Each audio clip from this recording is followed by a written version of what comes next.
Hi, I'm William Malik with today's bit of security for June 12th, 2024. We're going to talk a little bit about organizing security. You see, there's a problem in information security. We have a lot of piece products, and we have attempts to develop platforms. The reason these tend not to work is that the underlying subject matter is itself not well organized. What does this mean? Well, if you're going to organize things, you need to have a governing principle, especially if you're going to try to program stuff based on that organization. Computers are great at following precise instructions. They're lousy when things are vague and terms overlap. So, for instance, if you try to organize meals, you could say, well, have breakfast and lunch and dinner. And then somebody comes along and says, well, what about meals that are based on eggs? Are egg dishes breakfast? Well, that's where you tend to find omelets.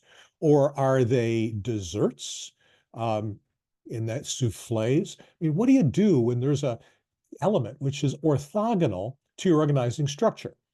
Well, this is the general problem, what are called ontologies.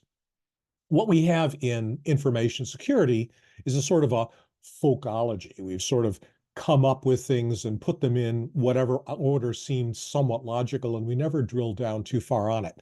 And as a result, we have disciplines that overlap and there are gaps, and wherever there are overlaps, there's misunderstanding, and where there are gaps, there are blind spots, and that's where the bad guys get in. So I'd suggest that the problem is that we need to either drill down and go into more detail and develop an ontology for a specific issue, or more productively go up and take a look at a larger category that includes information security and see if there isn't a structure there that then becomes visible. If I take a look at that, taking a step up, it seems to me that there are two causes for information security problems. On the one hand, you have people being told to do the wrong thing. And then on the other hand, you have code defects. If everybody does the right thing, but there are code defects, you're still not secure. And conversely, even if the code is perfect, if you can mislead somebody into doing the wrong thing, then you will have a security problem. So I'd like to propose that as the governing ontology. The way you address people doing the wrong thing is through better user interface and user experience. If a tool leads you to make a bad choice, that's not on you. That's on the designer of the tool.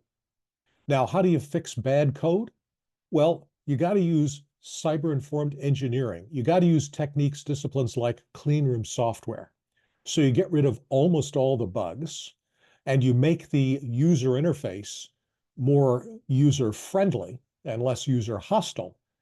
Now, do we ever reach an endpoint? No, of course not, because we continue to add more complexity to the IT environment, and complexity introduces defects. Defects require greater sophistication to detect and resolve. And so the dance continues indefinitely. However, be very wary of someone who says they have a comprehensive solution if they're not willing to share with you their comprehensive and complete ontology for information security. We got to get organized around here, or we're never going to make it out of this mess. That's my bit of security for June 12th. Stay safe.